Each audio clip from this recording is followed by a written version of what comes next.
Welcome, everybody, to Game Stuff Podcast, the weekly video game hangout, talk show, bonanza. TV show, video format. Radio, broadcast.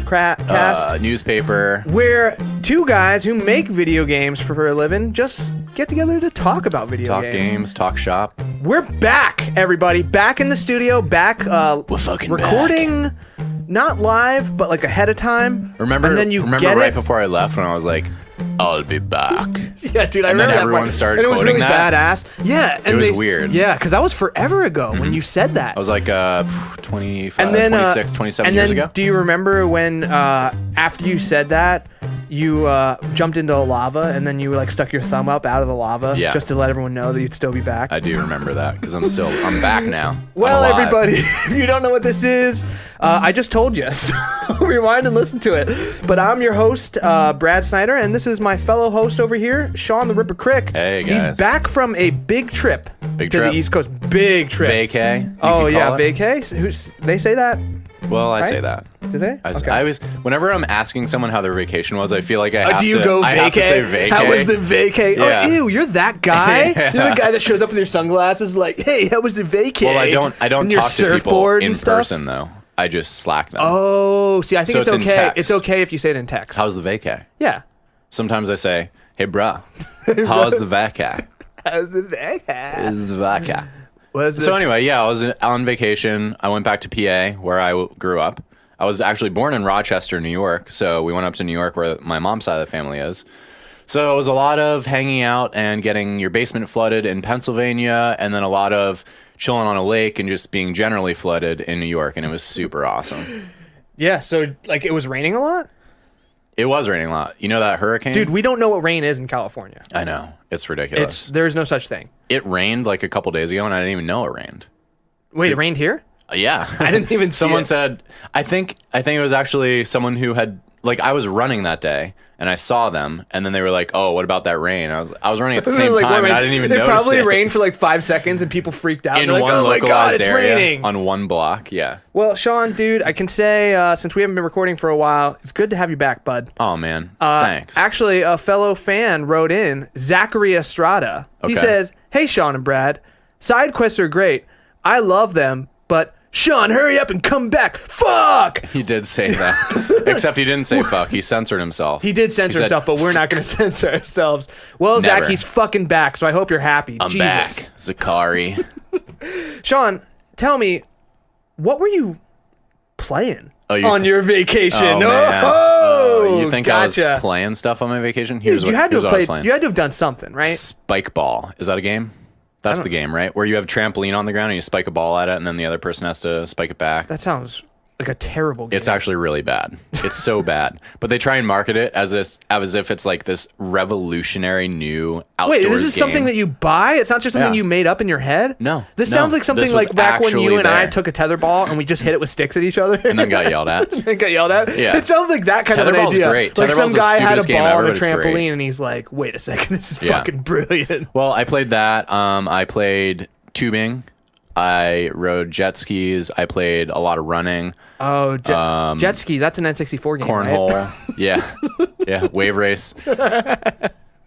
So those were the physical games that I played. And then Okay. video games. Actually got real deep into a video game called Undertale. Now, I find this really interesting because I tried to play Undertale Yeah. and it just didn't So did I, and I didn't succeeded. hook me. Yeah. Looks like I you failed and I you quit. failed, You just dude. gave up. I just quit.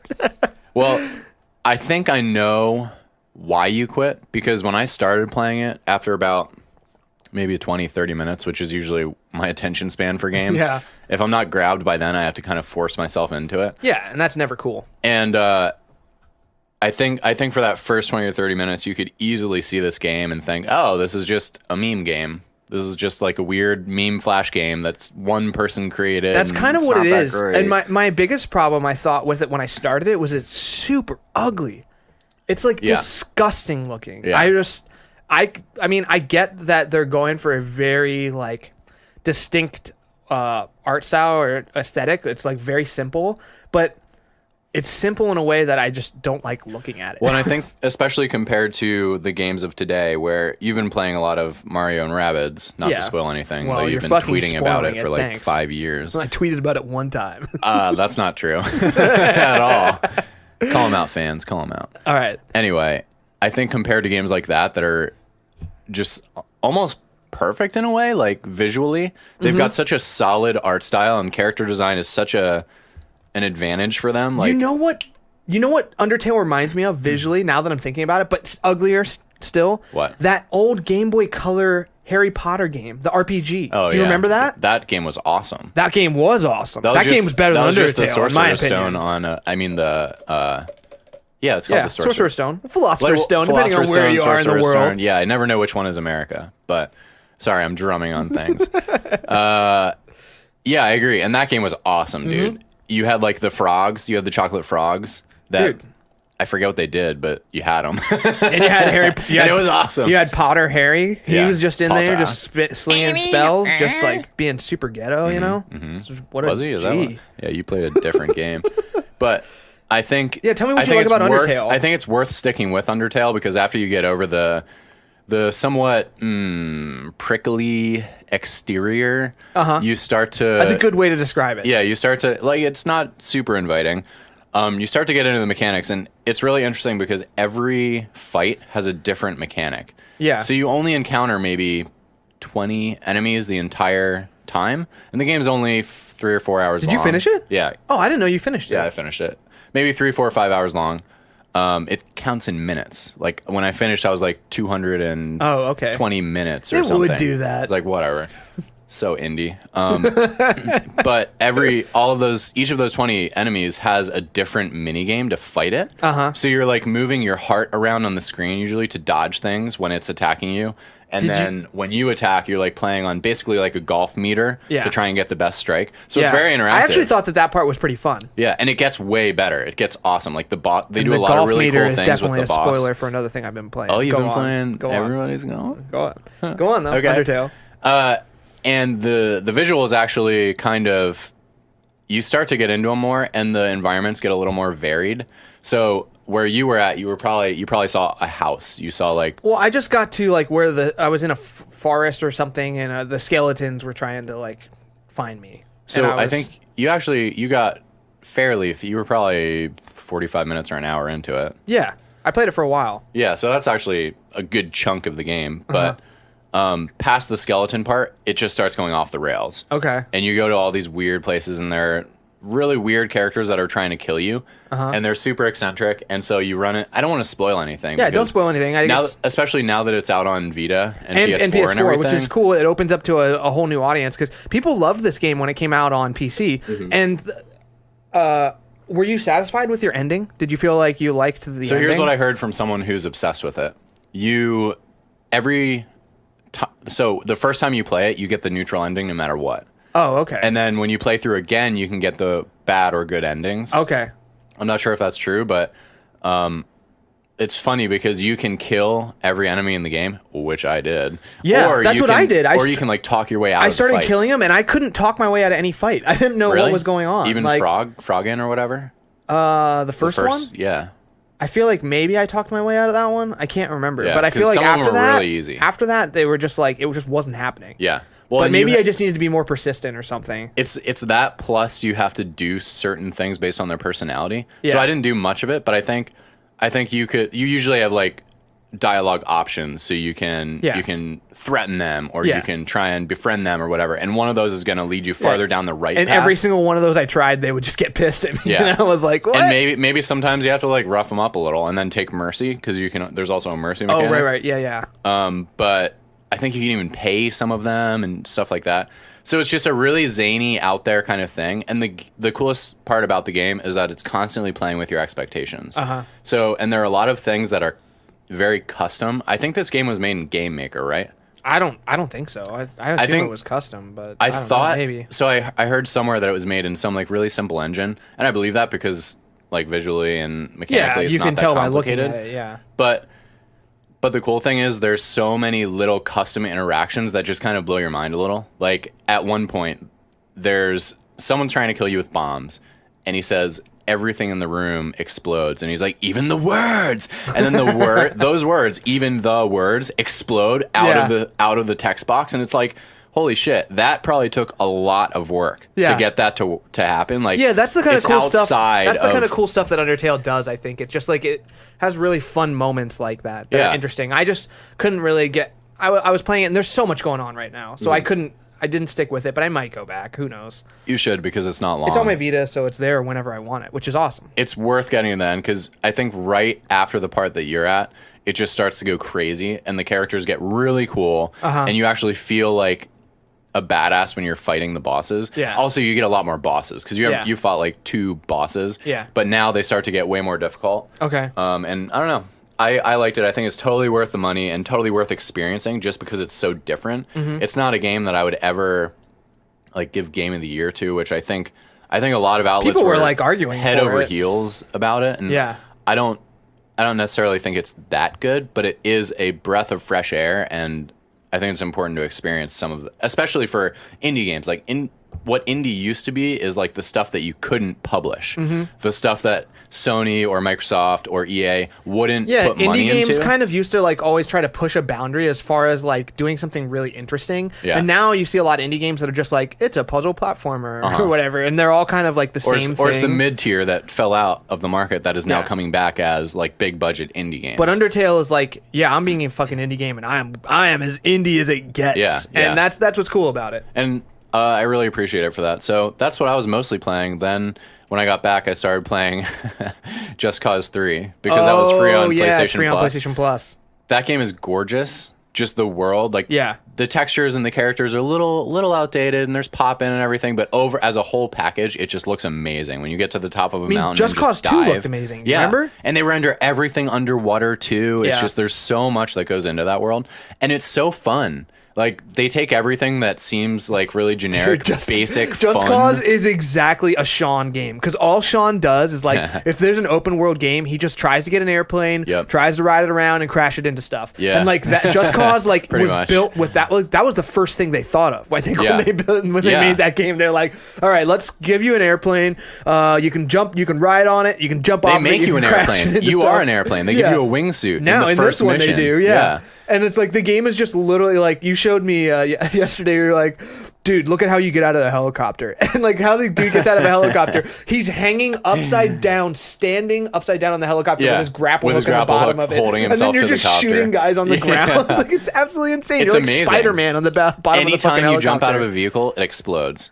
And that is just so cool. It's like something that you think is really It's exactly what you want. Stupid. It's like, it's cliche, stupid Hollywood. Yeah. And they know it is. Yeah. I mean, like, even in the cutscenes, they're just like, they're not taking themselves seriously. But it's kind of interesting, because I think in Hollywood, when a movie gives you what you want, it often fails. So like Transformers, big action with like everything about it is over the top. The sound, the visuals, the action. Yeah. It's just, the camera is all over the place. Too much. But it's too much, and people kind of You hear that, Michael Bay? berate it for that. It's too much. Yeah, sorry, Michael Bay. The Transformers, they're too big. You'll never succeed. Make them smaller. Yeah, why has it got to be a 16-wheeler? Why not like a 14-wheeler? But I think for Just Cause, they give you everything you want. Maybe it's just that they skirt that line 3 elegantly. Opens up with you riding on the top of an airplane with a rocket launcher and shooting down unlimited anti-air. rockets. Yep, it does. And you know what? I think they probably took that from Saints Row. Because Saints Row the Third had a similar like bombastic opening where you're doing this bank heist or something, and it just puts you right in the action. And you're skydiving, you're blowing shit up. So I'm not sure if Just Cause is just better and a better overall package than some of the Hollywood action movies, or if it's the medium that makes it more tolerable. You get to play it. You get to do it. Yeah, which I guess that's true. Like, you doing it, you suspend your disbelief a little more. Yeah. Exactly. I mean, you're not. I mean, I think it's just like blowing up a bridge yourself. This is gonna sound really bad. I hope the government isn't hacking in right now. Yeah. Oh, they're always watching game stuff. But like blowing up a bridge, you blowing up a bridge is a lot more fun than watching someone else blow up a bridge. Let me just say that. I've heard. All right. Like, if your friend blows up a bridge, are you gonna blow up a bridge too? Yeah. You know that old saying. Absolutely. Although, like, how many bridges are that close together? That's true. You can't even see your friend blowing up the bridge. So what does it really matter? Did he do it already? Yeah. Hey, you call him. So yeah, that's what I've been playing. Cool, man. How about you? What have you been playing? Well, dude, like over the weeks, I've played so much. It's gonna be hard for me to remember all of it. So I'm just gonna skim through some things. All right, skim away. The first one I'll skim through because everyone knows it's awesome. Sonic Mania. Got the collector's edition. I've played that. I didn't finish it, but I'm going to eventually. It's just kind of like on the back burner, like while I'm playing other stuff. It's on my Switch and my PS4, so I can play it whenever. It's kind of like a really good, just like pick up and play game. Really awesome. I really love it. The music's good. Why do you have it on both platforms? Because to get the collector's edition, which I really wanted, they only had it available on PS4. So I bought the PS4 collector's edition from Best Buy. With the Gamers Club, it was only $50 for the cool statue and everything. And then I wanted it actually on Switch. So I just bought it on Switch. So you can go portable. So yeah, it's worth it. I think the game's really cool. I played all of Uncharted Lost Legacy. Okay. How long is that? It was I've heard like 6 hours. It was definitely longer than that for me. I didn't look at the final save file time. Though. Well, in the open world area, I collected all of the extra things that you can collect because they give you an incentive to do it, and it's really awesome. There is a platinum. I don't know how hard it is to get, but the thing that you I don't want to say too much. I don't want to spoil anything, but they give you an incentive to explore the open world chapter, which is huge, and the game is just mind-blowingly beautiful. When I was playing it, I was thinking the game's almost too good looking because I would have to I would get to a new area and I would have to stop and I would have to look at the screen and just be like, dude, appreciate how good this looks right now. Well, that's how Uncharted has always been. Yeah, I'm getting almost desensitized to how beautiful the game is. I'm like, dude, appreciate this. This is amazing. Yeah. And I have to literally stop and think about it. And the gameplay is good, solid Uncharted gameplay. The characters, Chloe and Nadine, not as good as any of the other combos. That's what all the reviews have been saying. Yeah, I still enjoyed it a lot. For me, the game's a really a solid 8. Is that what you're gonna say? No, I was gonna say a 9. Like a solid 9 out of 10. Damn. It's impressive. Like there's some really cool set pieces still in this game. When I heard people talk about it and they were like, "Well, the set pieces aren't as good as the other Uncharted games." But some of the stuff that happened, I thought was really impressive and fun and cool. And I was surprised. I actually liked the bad guy. I thought he was a badass and really cool. And so I full-heartedly recommend playing it. It's the last Uncharted we're gonna get for a while. Yeah. And it's good. It's just really, really good. It was just pure fun to play through the whole thing. Uncharted 4 was amazing. Yeah, and that's the thing. Playing through it the whole time, it actually just made me want to go and play Uncharted 4 afterwards. Again, because that story was so good. While the gameplay and the visuals and everything in Lost Legacy are just as good as Uncharted 4, if not even a best of those scenarios as far as gameplay goes, the story and the characters are just a little bit lower down. The stakes aren't as high. And Drake and his brother were such an interesting combo. And you get Sully and you get Elena in there too. Back, yeah. It was just a really great. There was a lot of great character moments, and they just weren't as strong in the Lost Legacy. But still, it was really awesome. So I played through all that, and then this week I picked up Mario Rabbids. Fucking awesome game. I am completely, enamored with it. I think that they nailed the visual aesthetic, they nailed the gameplay. The music blows my mind how good it is. It's so fun and so catchy. The music is constantly stuck in my head all the time. The composer Grant Kirkhope is the guy who did Banjo-Kazooie and GoldenEye on N64 back in the day. So a lot of really fun, recognizable stuff on Nintendo platforms. And he gets to remix all these awesome classic Nintendo themes, all these Mario songs, these Donkey Kong songs, really cool stuff. And it sounds awesome. The gameplay is simplified from XCOM, but they do things that XCOM doesn't that's really, really fun and smart. Where if you just walk into someone, you automatically do a melee attack on them. Yeah, and then that was cool. You have this team jump ability where your characters can jump off of each other and get further across the map. You can traverse an entire map up and back sometimes if you're really smart about how you position your characters. So we played that co-op level, and that's what was really surprising to me, because usually movement is kind of a currency that they limit. And in this game, warp pipes give you extra moves, and they like warp you to different areas and stuff. And jumping gets you farther, and then if you hit someone, you can go farther or whatever. Yeah. So the coolest part, for me, is like that I love is because jumping on characters is such a big thing in the game, in Mario games. Mario is the only one who can do this, but like when you team jump, Mario can jump on enemies and do a ton of damage to them. I love it. It's so much fun every time. Like that just makes me feel like a badass. I love that. I think I'm gonna get that because I need a new Switch. Yeah, game. we should go to Best Buy after this podcast and go pick it up because it's so much fun. I think you're really gonna like it. I can't believe how much I like the stupid Rabbids. I know you're loving them. The Rabbid, like Mario, Luigi, and Peach that I have so far are just hilarious. Like they're so stupid looking. And I don't know. I think they're amazing. So I'm playing a ton of that. I'm like almost at the end of the second world. And then I'm also playing on the side right now. Everybody's Golf, baby. PS4. I wish that was on Switch. Dude, me too. Or even on Vita, honestly.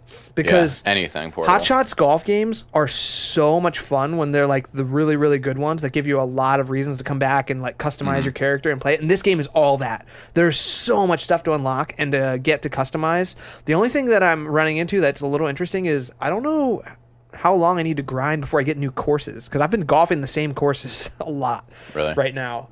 So is there like a world tour mode or no? The way it works in single player is you just kind of like keep golfing these courses and leveling up, and everything levels up. All of your clubs level up. The more you get like perfect hits with them and stuff, it's really fun. And then eventually, after winning enough tournaments on the same golf courses, versus players will show up, and then you challenge the versus boss, and you got to go 1-on-1 against them. And then you unlock all of their outfits and extra stuff, and it gives you more experience. It's just kind of this grind right now. And then there's an online mode where like it's an open course, and you can explore. You can like drive golf carts, you can swim, you can fish, you can do all this crazy shit. That's only online. Yeah, because I saw that stuff in the trailer. Yeah, and that's only online apparently. And Liz was asking if it was co-op, and I kind of wish it was because or multiplayer offline at least. I think later today we should try the split screen because I think there's multiplayer split screen, but I don't know how much of it. No, it's local. Oh, well, so we should try doing some local, but I don't think you can explore the golf course. Yeah, like that doesn't matter. I just want to play dual golf. Yeah, I want to golf, dude. Let's go golf later. So I've been playing that, and I'm in a good spot right now, dude. There's a lot of really cool, fun games to play. Yeah. And coming out soon, we've got Destiny.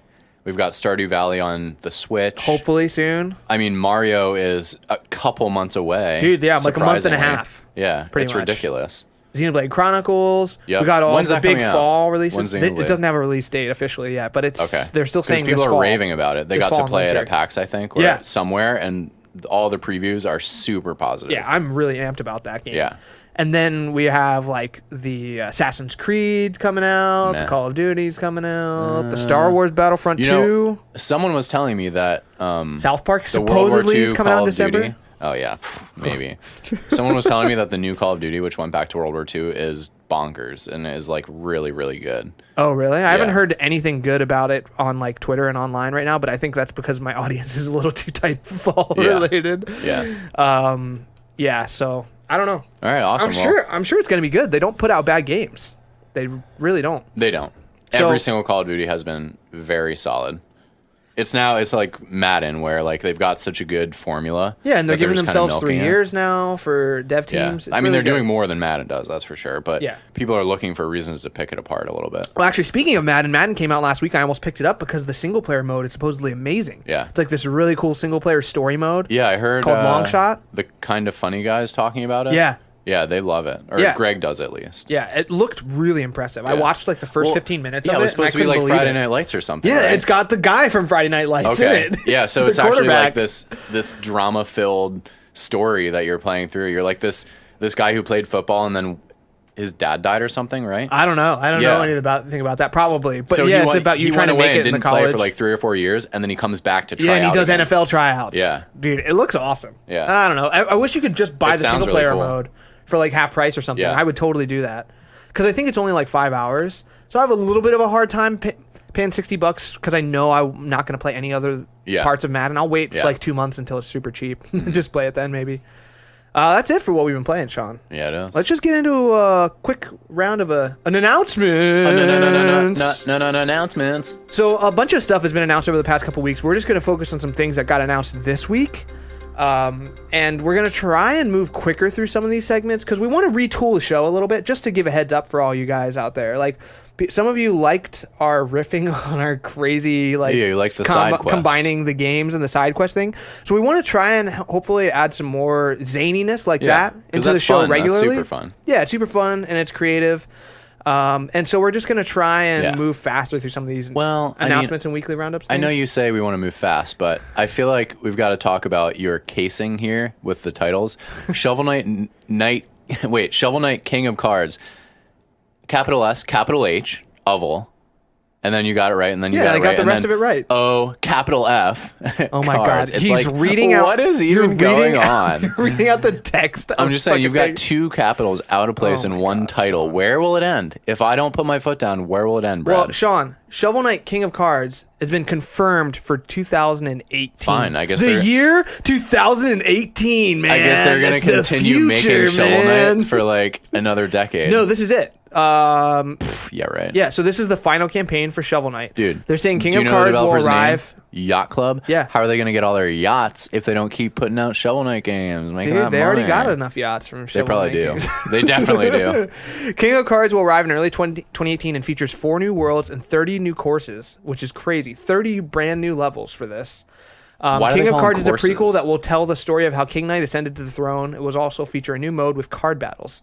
It looks pretty cool. I'm excited for them to be done with Shovel Knight. Whoa, Shovel Knight amiibo? Those look pretty sweet, actually. They're pretty awesome. They got Plague Knight, Shovel Knight, and Spectre Knight. Wow. Yeah. I only ever played the base game. Yeah, me too. I beat it. I didn't play Plague Knight because the reviews weren't great for it. They say Spectre Knight, or is that what it's called? Spectre Knight? I don't think it was called I think there was some other title for it, but it was about Spectre Knight, right? That one people really liked. Yeah. All right. All right, so Sean, this next one, I don't have a link for it, but I just wanted to bring it up. I don't know if you've seen this or not. And it wasn't necessarily announced this week. Yeah. But it's really interesting. Final Fantasy 15 Pocket Edition was announced while you were gone. Did you see this? I heard of it, but I wasn't clear on what it was. It's apparently literally an exact copy of the entire campaign of Final Fantasy 15 turned into a mobile version with like chibi characters and like all the stories there. Like, I actually watched the first 15 minutes of it they released this week. Yeah. It's the exact same first 15 minutes of the game. Like, all the stories including there, the pushing the car. Which is to say, and everything. Not much. Yeah, that's true. The story was terrible, I thought. But it's there. It's an exact copy. It's all the same voice acting. You go to like the Hammer garage, and then you have to go out and do a quest while they fix your car. Is Cindy and there? Saw all that. Yeah. It's crazy. Is Sid there? Sid's there, dude. All right. Yeah. It's really interesting. So they're releasing so it's going to be released, I think, each chapter of like the actual game is being released as its own thing that you buy. Man. But the first chapter is getting released for free. I'm getting a little nostalgic about Final Fantasy 15 right now. I am too, which is weird because I thought the story makes no fucking sense. But they do a really good job of somehow still making you emotional about what happens in that game. Because they do the guys and their relationships really well. And I think like you can see where the gaps are, and you can see like if they just plugged something in here, and here, it would be as so good as Kingdom Hearts. Yeah, and I think what it really is the music and stuff. The world is beautiful and the gameplay is amazing. The music is so like it resonates with your soul in a way. Like the way the guitar as you go into like the little shops or whatever. It's just like country life, you know.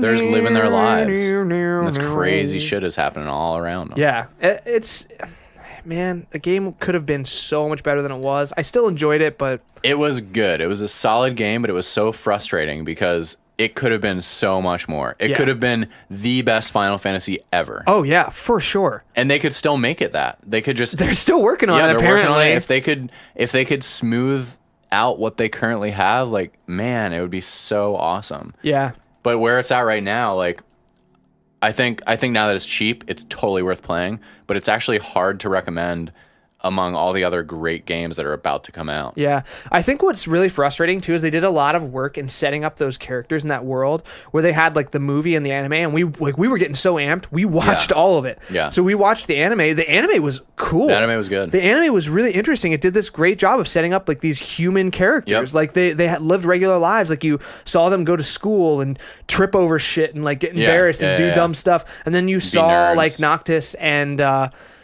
like what's his name now? The guy who cooks with the glasses. Ignis? Yeah. You saw Ignis like cooking for him and cleaning up for him because he's like this just servant basically. And because Noctis is the prince. Yeah, and they did a great job of showing like why these characters care about each other. That was cool. And then the game doesn't explain any of it. Nope. You go through the whole game and you have no idea why these guys are together, really what they're doing, like why they care about each other the way they do. And even with that supplemental stuff, it still is just not enough. Also, the movie sucked. The movie did The movie was so bad. What's funny is like the movie happens and it's like all this crazy shit. The game actually skips all that stuff that happens in the movie, which is apparently like pretty important. Mm-hmm. Like well, I don't know if I can say, but I don't want to say spoilers, but important stuff happens in the movie. It uses the movie as cutscenes too. Then in the game, it skips like 2 hours of important story content, and then it's like, hey, this just happened, and then everyone's sad. Yeah. It's so weird. Decisions were made with the story, and they were not the right decisions. Yeah. And also, I feel like their hand was forced at some point. I feel like they had to cut things out that they wanted to put in, and the game really suffers for it. Yeah. Well, so much for trying to go through these faster. Yeah. Dead Rising 4 has been announced for PS4, Sean. This is cool and is surprising to me. Since it was a Microsoft thing? Yeah. Back in the day? Read what this says here, Sean. By Alex Gileadov. Not that part. Dead Rising 4 is coming to PlayStation 4 December 5th, Capcom announced. Calling Dead Rising 4 Frank's Big Package. Great name. Called Dead Rising 4 Frank's Big Package. The PS4 version of the zombie game is $49.99. It's cool. It's not $60 and comes with all the add-on content like stocking stuff for holiday. Wait, are you sure this isn't just like it came out elsewhere and now it's coming out on PS4? No, it's coming to PS4 for the first time. It was this was on Xbox last year. Oh, okay. So I thought it was a new game, and that's why you were surprised. No, I'm surprised because it was an Xbox One exclusive, and so now this is another exclusive. They never said that this was a timed exclusive. But that has happened before. Dead Rising has been on PS4. Well, the old Dead Rising 2. But when they announced they announced this as an Xbox exclusive. Yeah. They didn't say timed exclusive. Yeah. This was just an exclusive. And I know it happened with Tomb Raider, and I'm wondering how many more games are going to keep following this now. Is Xbox ever going to get a real exclusive again? Yeah, well, that's definitely going to be a timed exclusive. There's no way that's not coming to PS4. That apparently has sold over 8 million copies. It's a juggernaut. It's insane. But so this is crazy because where are the Xbox exclusives? Yeah. Like, what's the reason to own an Xbox? They're just they're really in looking kind of tough for them. A scary spot right now. I'm hoping they're holding on to all their cards for like just a big announcement next year or something. Yeah. Well, I think they've kind of people were really hoping that they would show more during what was the Gamescom? Yeah. Gamescom just happened and they didn't announce anything new. It seems like they've kind of written this generation off. Yeah. That's what I've heard. I've heard that, theories are that maybe they're just everyone's working on stuff for the next Xbox now. And they're going to try and would get make out sense. I mean, Nintendo did that with the Wii U. They stopped everything pretty much on Wii U and told everyone, let's do Switch games instead. Yeah. Pack it up, everybody. We're going home. They emailed everyone, but they got the email addresses wrong. So only 5 people made Switch games. But next year. Yeah. No, dude, this year's been good. We were talking about it earlier. We don't need to get into it now in announcements, but this has been a great year for the Switch already. Yeah. Okay, this next one I like. I wanted to put it on here. You're probably thinking it's a bullshit edition. Wow. Definitely. PS1 inspired Crystal DualShock 4 controllers are coming to PS4 this October. It actually doesn't look good at all. You don't think so? I think they look cool. Did you like the Crystal controllers on PlayStation at all? This is like such a almost a retro thing now. N64 had these and PlayStation had these. They had like these crystal clear cases where you could see the insides. The problem is I don't know. The colors that they have now are so much better than this. I think it looks cool. Red, white, and blue, Sean. It's America. Yeah, fucking hate America. I'm sorry. I guess I hate America. Oh, another capitalization snafu here. Okay, everybody. Sonic Forces. Sonic Forces is coming November 7th. That was announced this week. I don't know why we didn't know the date ahead of time. It's pretty soon, but yeah, that's well, maybe because they hopefully didn't want they wanted good. all the hype on. It looks like the it's other kind Sonic. of like a sequel to Sonic Generations, which I thought was really, really good. So yeah, that was the first one that kind of broke the mold, right? Yeah, I new think so. Sonic games being where they shitty. were like, "Whoa, yeah, this is actually really good." Yeah. And then last thing on the announcements, there's a date finally for Fire Emblem Warriors. It's coming October 20th on Nintendo Switch. So what is that Warriors? could be cool. It's Fire Emblem Dynasty Warriors. Now, I would say I would side with you as well, but these guys actually have been doing a really cool job lately with That's other fine. franchises. That's fine. Dragon Zelda. Quest. Yeah, the Dragon Quest Heroes games have incorporated a lot of elements from Dragon Quest that makes it feel like a totally different game. And it feels way more like an RPG. So I'm wondering if there's going to be anything strategy-wise with this that's going to make it feel a little bit more strategic than a regular Dynasty Warriors Everyone's game. just going to have triangular feet. That's what they're going to take from We'll see. Fire Emblem. No, they have real feet now in Fire Emblem games. They fixed that from Awakening. Okay. Wasn't it that they had just like stuffed their feet under the ground? Yeah, because they didn't have enough, they didn't have a vertice on the ankles to be able to animate the feet. So their solution was move everything Their solution down. was just move everything down so that way the ankles are just stuck in the ground. Yeah. So you don't That's see so the feet hilarious. not animating. That's such a weird, random, like, solution to a problem Yeah. in games. I love when that stuff happens. All right. That's it for announcements, Sean. Time to get into a little weekly roundup. Okay, Sean. First thing up on the docket. Dock me. A bunch of indie games were announced this week for the Switch. I love it.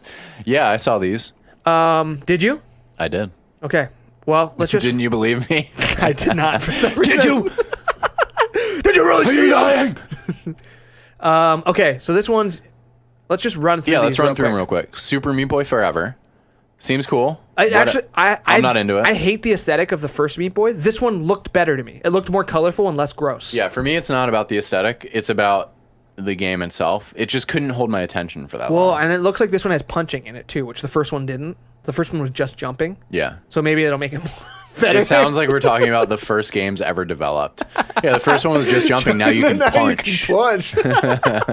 It's super indie. We'll give them the indie award. It's got 4 different colors. It's pretty Yeah, sick. It does. I'm interested, not in love. Next game, Mom Hid My Game. I didn't see this one. You didn't see this one? No. You didn't watch the whole like Nindy presentation or whatever? I looked through everything that was announced and then I started watching the presentation and I think This is I a really stopped. weird game. It looks like almost like a hidden object game, kind of, where it's like Okay. a really weird art style and it's like a room and like your video game's hidden somewhere and you gotta find it. What? Oh my god. Moving on. Yeah, and apparently these are like shitty mobile games. So that's what I heard at least. Okay. Next one, amped about this one. Golf Story. That one's awesome. I'm saving up my golf chips for this. I'm not going to play Hot Shots or Everybody's Golf. Well, you're gonna play with me. I'm not even going to play with you. Oh my because God. I want to save it all for this. Well, we don't even know if this is gonna be good. This game don't came out care. of nowhere. Don't care. It was, I think it was shown off, a couple months ago for the first time. Yeah. And apparently it's releasing in September. I'm super excited. It almost looks like a Pokemon adventuring world. It's Yeah. like the Pokemon art style, but you're just like Just golfing. slapping a ball the whole Yeah. time. It's a unique idea. Yeah, I hope it's good. I'm a little worried that maybe it won't be, but I didn't we'll see see. Floor Kids Floor either. Kids is cool. So Floor Kids it's like a breakdancing game. Okay. So it looks like it's like a music rhythm game kind Yeah. of, and it's got a really cool art style. Wolverblade, launching first on Switch in September. This is the one I was telling you about, where I think it's made by the guys that do Gunvolt, and Okay. so they're the guys that worked on Mega Man Zero. Yeah. It looks cool. So it's kind of like a Oh wait, no, Castle wait, that's not. Crashers I don't style wait, thing. Is that Wolverblade? Oh shit, I might be jumping the gun on this. Oh, whatever. Yeah, whatever. Next, Polybridge, Polybridge. console a bridge building exclusive game. this year for Switch. Yeah. That looks like a fun game. There were tons of like GIFs on Reddit it for was like huge on forever. Reddit. Earth Atlantis. Earth Atlantis. It looks like this black and white, like sketchy, shoot 'em up, pretty much. Yeah. You're like driving a little submarine, and like the way it's all underwater. The way they advertised it in the trailer, like they made it seem like it was like this really intense world and story, but it was just like an arcade shooter. Next up, Hero, release window exclusivity early 2018 with the Joy-Con co-op mode. This is from the Scribblenauts creator. Oh, interesting. That's cool. I can't remember what this game looks like. They don't have a picture of it here. I don't remember that either. Anyway, this one I'm hyped for. This is definitely my most excited one. SteamWorld Dig 2. SteamWorld Dig 2 releasing If you guys haven't played SteamWorld Dig, September 21st. It looks like the most mindless game in the world. You're hitting the ground and going deeper and deeper and mining, but it is so amazing. The gameplay hook is so strong. It's repetitive in a good way. Yeah. Where you're doing the same thing over and over, but just getting better at it, and it just feels so perfect. Yeah, it's a really, really fantastic game.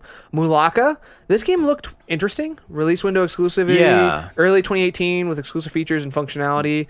They're saying this new 3D adventure is inspired by the Tarahumara of the Sierra Madre It's region. a really cool idea and art style. I'm just worried that they're not going to get the combat right, and it's not going to feel good. Yeah, and it's just going to be kind of like one of those 5 out of 10 games. Yeah. Yono and the Celestial Elephants. What? This one has just like a really cute elephant. People are freaking out about like how cute the elephant is, I guess. Release window exclusivity October 21st, console exclusive to the Switch. It looks like almost kind of like a top-down Zelda game, but you play as an elephant. You're playing as an elephant. Yeah. So it could be cool. Dragon marked for death. Death. Winner of the most badass name award of the Nindies event. Yeah. Exclusively on Switch and Nintendo 3DS this winter. What is it? Play alone or with up to 3 friends locally or online in this new game from Fate/Extella developer Inti Creates. Okay. Never played Fate Extella. But people love those games. All right. Battle Chef Brigade. This looks really interesting. Launches first on Nintendo Switch this holiday. Play as one of several magical chefs, hunting down monsters and cooking them into new dishes to impress the game's really judges. Cool. I love it. Apparently it's from Adult Swim Games too. Oh, okay. So they make some solid stuff. Yeah. This next one just such looks as really Rainbow gross. Unicorn Attack. Morphe's Law is the next game. Console exclusive coming to Switch this winter. Did you see this one? Mm-hmm. It's where you shoot someone and you like, if you shoot them in the head, your head gets bigger. Yeah. And then if you shoot them in the dick, then your dick gets bigger, I guess. Well, that's why I don't know. Okay. Sausage Sports Club. Coming first to Nintendo Switch this fall, play as a host of adorable animals competing on a reality TV series in this physics-based sports game, which includes free play with up to 8 friends, as well as an adventure mode. What is this, the year where everything is a reality TV series? Like you're shooting monsters and cooking for judges, and you're... Light Fingers. Coming early 2018, a turn-based multiplayer portable board game set to be released next year. Okay. All right. I like that idea. I like the idea of having a board game that you can take with you on your Switch and you sit down and play with people. Yeah, that's cool. I mean, they've been doing that on iPad forever. Next, last one, 9 Parchments. This one looks cool. Launching this holiday season, from the developers of Trine comes a cooperative isometric dungeon crawler in which players blast away their enemies with up to 3 friends. I'm glad those Trine devs are doing something different because they've been making those games forever and they're just so talented and their art is so awesome. I want to see them stretch their legs. They make really cool stuff, and I'm totally into a dungeon crawler on Switch. We need more of those games to be portable. Oh yeah, big time. Now, one that wasn't on here. Diablo 3 was on Switch? They could put Diablo 3 on Switch easily. Easily. Just do it. Just do it. One that wasn't on here that I was maybe most excited for was Kentucky Route Zero. Oh yeah, that's not on this list. You're right. That was announced this week. Because I never played that. I kind of missed it on PC. I have it on PC, or at least like the first episode. That's the perfect portable game. Yeah, because it doesn't actually have voice acting, so it's like you don't need to read. I mean, you don't need to like listen to it. You can read it. So I think that those games are better portably, where you don't have to like necessarily be listening to dialogue and stuff like that. It just always intrigued me, and now it's on my console of choice. So yeah, coming early next year, I think, with the final episode. That game has taken a long time for them to make. Yeah, because it was so wildly successful. They probably had to really step up their quality bar and everything. Yeah. All right, that's it for the Nindies. Sean. Yes. Let's stick with Switch here a little bit. All right. Nintendo Switch games may require memory cards to experience all content. This one is tripping me out. Yeah, it's a little weird. I am not understanding this. Apparently, some devs will require a memory card in order to play their game. And the only example they have here is NBA 2K18. So that's honestly, the first one. Like, don't give a shit. Okay. Have you seen this game running on Switch yet, though? No. It looks awesome. It looks really good. Apparently, I think graphically it's not going to exactly match up. Well, it's impossible. It couldn't. But yeah, apparently features all the features of the main game. It features all the features, bro. Wow. All the animations and AI are exactly the same. Like, there's no compromises as far as what's in the package. And then the big compromise graphically is that it runs at 30 frames per second instead of 60. So another big compromise is that it's beautiful. Basketball. Yeah. The worst sport ever created. It's not the worst sport ever created. You're going to run back and forth. I wish I liked basketball. Run back and forth for an hour. Yeah, but Sean, you got to shoot hoops. Yeah, every single time a team has the ball, they score. Sean, are you a baller? Like, we scored. Now we scored. Are you now not we a scored. baller? Now we scored. At the end, it's like 1,047 points to 1,048 points. Oh, you guys lose. Yeah, but it was a close match. It's always a close match. It's like, I just don't like it, and I'm also bad at it, and that's probably why I don't like it.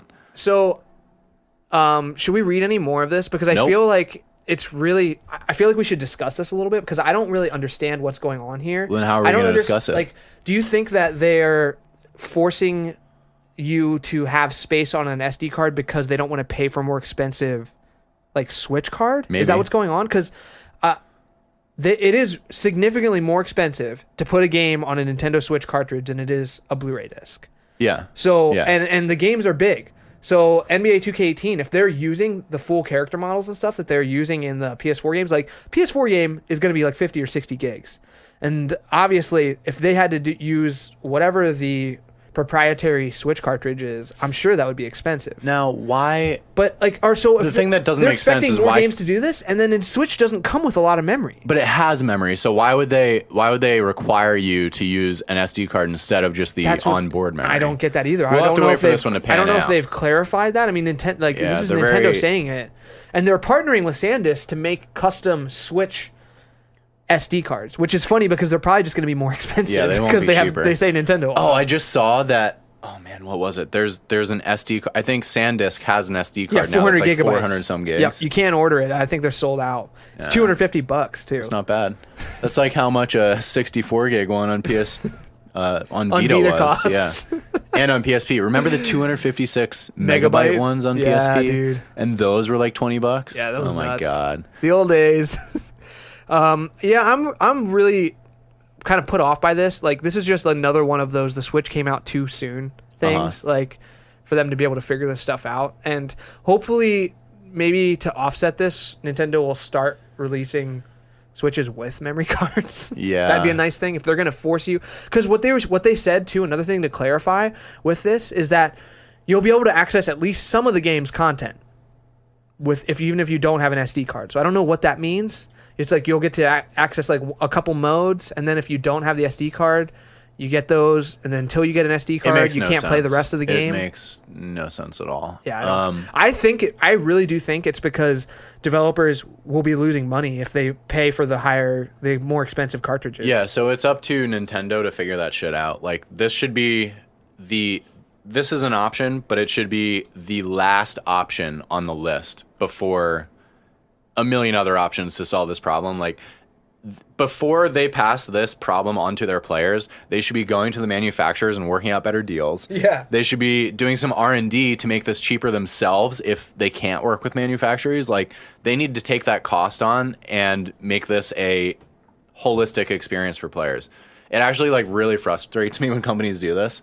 And when they can't figure something out, so they just make millions of people's lives slightly harder. Slightly. Yeah. Of course, this isn't a huge problem, but like across that scale, that's just not a good experience. Yeah, Sean, this pisses me off too. It's like when Disneyland adds fucking metal detectors at the entrance. God. Well, so I mean, annoying. that's so you don't die. That's yeah, but like, come on, people, stop making the world shitty. Yeah. So we don't have to have metal detectors in front of Disneyland. Yeah. Out of all the places. When did they add them? Last year. That's it? Shouldn't they have been there for like No. Disneyland is 2 decades? awesome. They're very trusting. Yeah. And that's what makes it such a magical place. I wonder what happened. I don't think anything happened. I think they just decided to like, wise up and be smart. Yeah. Like, we're wide open here. Yeah. All right. What sucked is last year it made lines to just get into the park like incredibly long because they were trying to figure out how to do the whole metal detector thing. Everything like sometimes at it would Disneyland take is an a hour and a line. half to get in. Yeah. Just to get in. It was ridiculous. Anyways, they fixed it now. All right. Moving Good on. job, Disneyland. Okay, Sean, let's just finish up the Switch roundup here on the weekly roundup. The next thing, we kind of wanted to riff on this a little bit. IGN has an article saying Skyrim on Switch is everything you hoped it would be. And then, Sean, read their little blurb underneath. It's Skyrim on the Switch. Oh my God, that's everything I hoped it would be. Isn't Skyrim like at least 10 years old right now? Dude, it's got to be. Well, no, it came out. It's like 2011, 5 or 6 years old. So it's 6 years old. 6 years old now. So it's freaking old. Like your toaster can run it.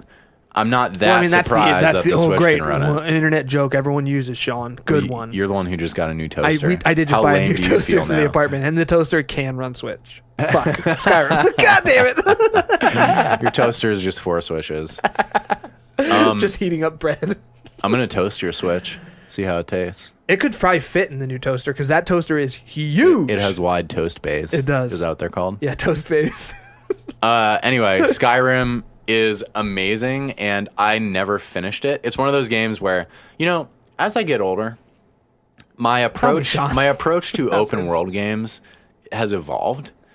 And now I've seen you use the same approach in every open world game. Because how much shit can I fuck up as soon as possible? Well, actually, I don't think it's me getting older. You're right. I've always used this approach. It's that everything is open world now. So back in the day, there weren't many open world games, and the first ones that were coming out were like Oblivion was open world, Grand Theft Auto 4, Grand Theft Auto 3 was too. A lot of the Grand Theft Autos, but I guess Skyrim was the first game where I realized, like, holy shit, I don't even have to do the main story at all. I can just go to all these different caves and find the journals and read the journals. Well, and like for me, the big thing that I did with Skyrim is like I bought a house in every town. Oh, the houses are so awesome. Yeah. Oh my God. Oh yes, dude. I spent probably 10 hours across Oblivion and Skyrim just collecting skulls to put on my bed. Oh, dude, shit. I forgot about your fucking weird skull obsession. You had like, it started off with just like a pile in the corner of the house, and then it just kept getting bigger and bigger. I did that in Fallout 2. Yeah. It sounded like Fallout 2 there, but in Fallout 3... Get your shit straight, Sean. Do you know games or what? And I collected all these shitty weapons that I was never going to use, and I put them all on my bed, and it was awesome. Yeah, dude, I love that about those games. And I think I don't know if I've mentioned it before on the show. I probably have, about how Skyrim burned me. I played it for 70 hours and did the Thieves Guild storyline and finally got to the final Thieves Guild quest, but I needed my Thieves Guild armor, and I had sold it like 50 hours ago, so there was no way to get it back, and they had no way to get a new set of armor, and the guy wouldn't let me start the mission without this shitty armor. He was really like, sucks. Put on the Thieves Guild armor, and I don't have it. Can't do it. And because I was going for the platinum, and I was gonna get the platinum. Maybe that's how it should be. And then it shut me down, and I was so mad. I shut the game off, never turned it back on. In real life, though, if you fucked up like that with the Thieves Guild, do you think they'd let you back in? If I sold my Thieves Guild armor like 6 months ago? Oh, sure, here's another copy. No, I don't think so. I think you're out. I think when I was the best fucking thief in the entire guild, they could just let me do it with whatever the fuck I wanted to. One wrong move, dude, and you're out. No one's the best thief. Dude, I had like it's a network. Insane like Daedric armor at that point, with just like all kinds of runes or whatever infused into it. It's about making a sacrifice for the Thieves Guild and not using all your runes. The sacrifice was the 20 hours I spent doing the random fucking go into this house and steal an item 20 for me. 20 hours, what's that? Half a week of hard work? Yeah, that's nothing, Brad. The Thieves Guild takes a lifetime of practice and dedication. Yo, where's your platinum at, bro? Right with yours. Shit. In the shitter.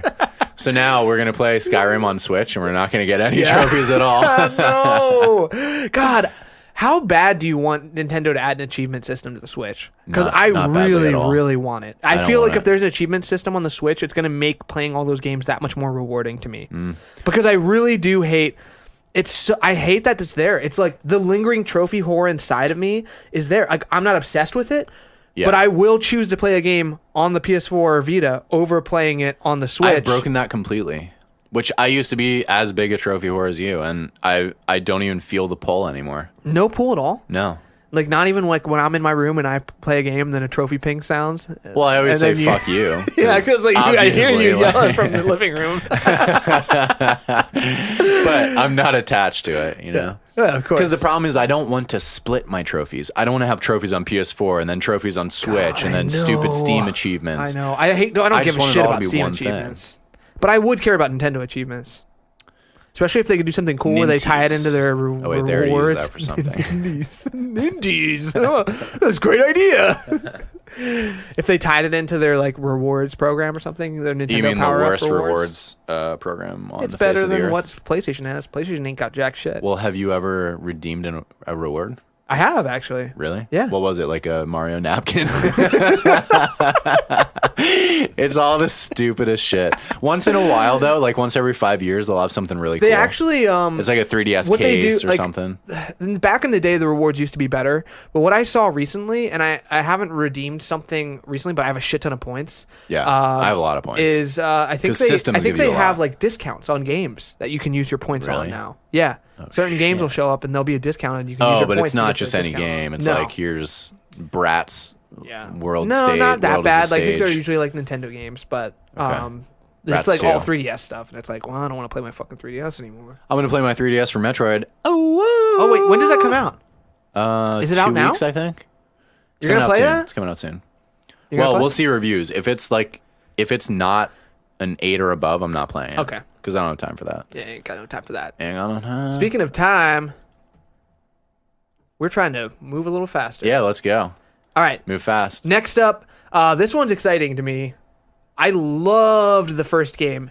Atlas is potentially teasing a Catherine sequel. Sean, you played Catherine, right? Or did you just watch me play Catherine? I watched a little bit of it. It was not my thing. Like, moving boxes does not sound like super compelling gameplay. Dude, I know. It doesn't seem like it would be, but when you're playing it, it's really fun and it's really stressful in this way that like makes the game super interesting. Yeah. And they did such an awesome job with those mechanics and like the way, like in those levels, like the types of creatures that were like chasing after you as like bosses and stuff was Weren't really they all cool. just like rams with human feet and stuff? No. Like one of the bosses was like this like baby like fetus thing that was like chasing after you. It was cool. Apparently in their latest stream that Atlas did, they had this character, Trisha, who was also a character in the Catherine game, and they used music from Catherine, and they said something along the lines of, oh shit, what did they say?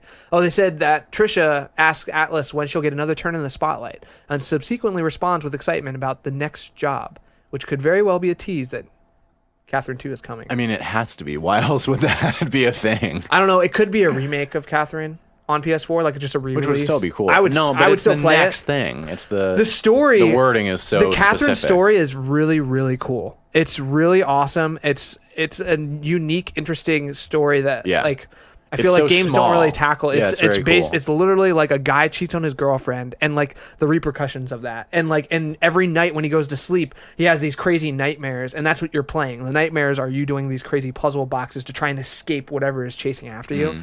And then you can end up in the game with any number of outcomes based on the decisions you made throughout the game. It's really cool. Loved it. All right, Sean. That's gonna be it for for the weekly roundup. Round it up. Round up the round up. Wrap it up the roundup. How do you do this fucking show again? All right, what I can't even remember. New releases. Yeah. New releases coming up this week. What do we have? It's probably going to start getting nuts here. All right, let's just list these. Let's not read the descriptions. Yeah. Well, sure. Nah. Yeah. Nah. What do you want to do? Yeah. Nah. Okay. It's not that much. All right, we'll go rapid fire. Me, you. Yeah, let's do it. Me, you. Are we doing Lego the game? Worlds on Nintendo Switch. That's like a Minecraft-ish kind of thing, right? Yeah, it actually looks really cool. Yeah. You. Oh, me? Am I going to read the description or am I just reading the next game? No one's reading the description. Okay, no one's reading the description. You got to read the date too, though, bro. September 8th, 2017. Okay. Next up, big one for people who like this. Destiny 2 on Xbox One and PS4 September 6th. Is it on PC at the same time? No, I think it comes out on PC later. Right, yeah. It's weird because they had a beta. They had an open beta on PC and not the others. And now PC is coming out after the other two launch. Yeah, I don't know how that works.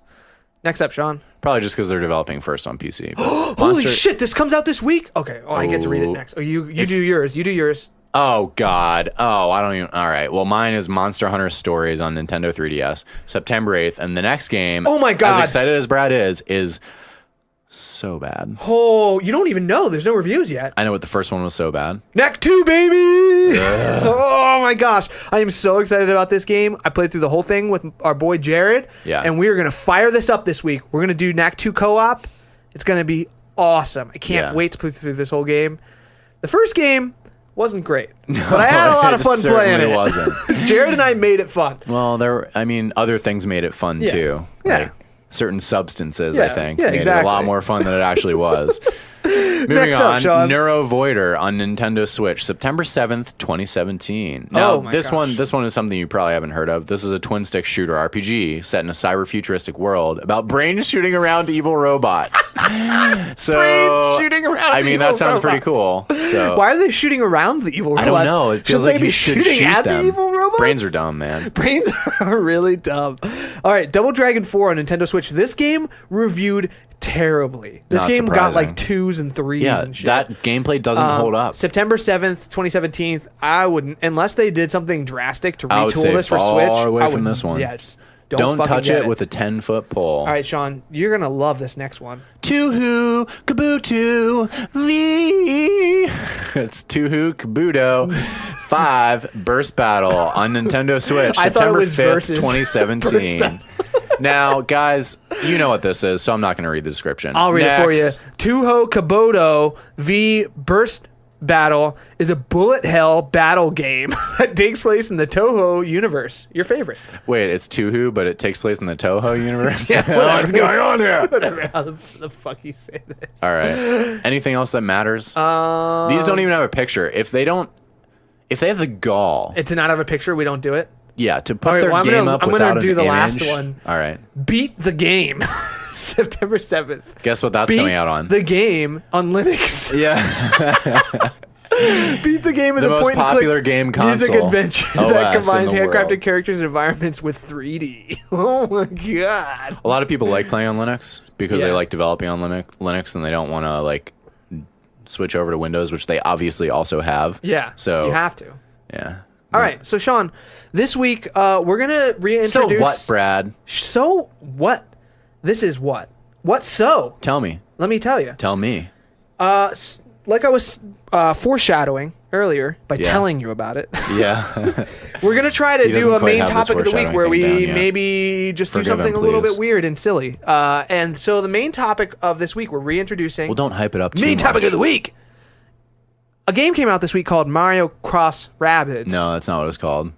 Yeah, it is. It's Mario Plus Rabbids. Whatever, Mario Plus Rabbids. Oh my god. It's not a cross unless it's on the PS controller, okay? Okay. And even then, it's a sideways cross, which is sacrilegious. I just call it an X. Mario Plus You should. Rabbids Kingdom Battle. King. Now, people fucking freaked out about this game earlier this year man, did they when they freak saw it. They're out. like, Mario, he's with Rabbids now? What a slut. Yeah. He used to be with Bowser. Yeah. Well, guess what? Mario Plus Rabbids turned out to be pretty fucking damn good, didn't Yeah, it? it 85 sold on Metacritic 7 million copies. in one day. In one day. One fucking day. And only you know how 5 many million hours are in Switches one are out day? there. 20 hours. We're Okay. recording from a different planet. So we thought it might be fun to think of a couple crossovers ourselves. Did we? I thought of a didn't. couple. I didn't think it'd be fun.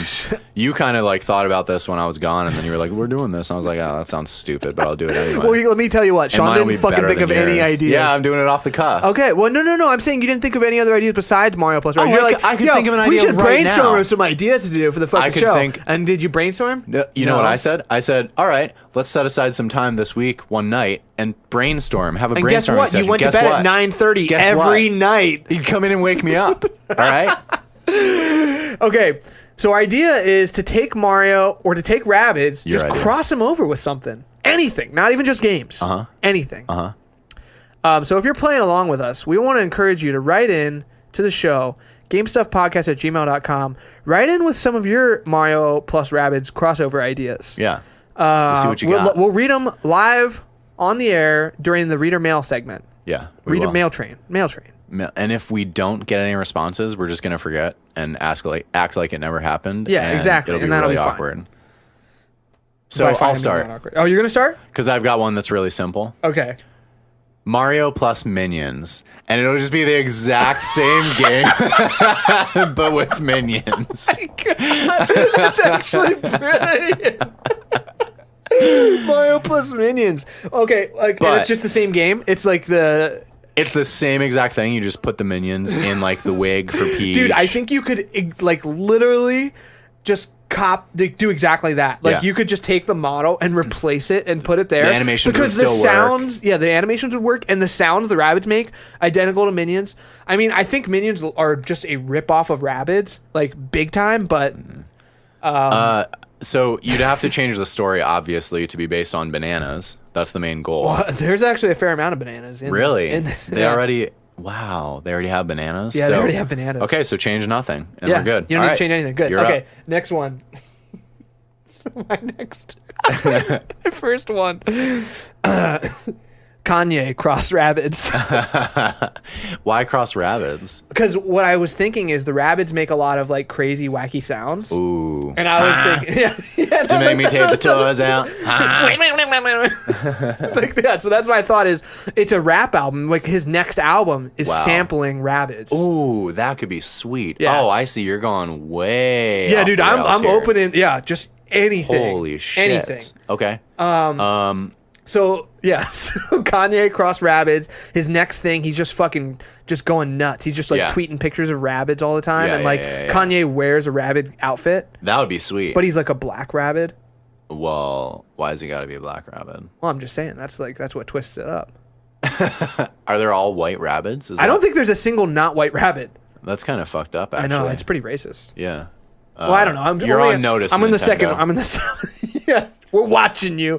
I'm only in the second world though, so maybe there's different colored ones coming up. Yeah, but I mean, they should be in all worlds. I mean, I would just like to say, Ubisoft, have you looked at the real world? Yeah, have you? Because I'm telling you right fucking now, not every Rabbid is white. That's true. They're I almost gray, went Wabbid. They're I gray almost said Wabbids. They're brown Wabbids. I've seen them. Maggie has some gray Yeah, Maggie Wabbids. has 2 gray Wabbids. Yeah.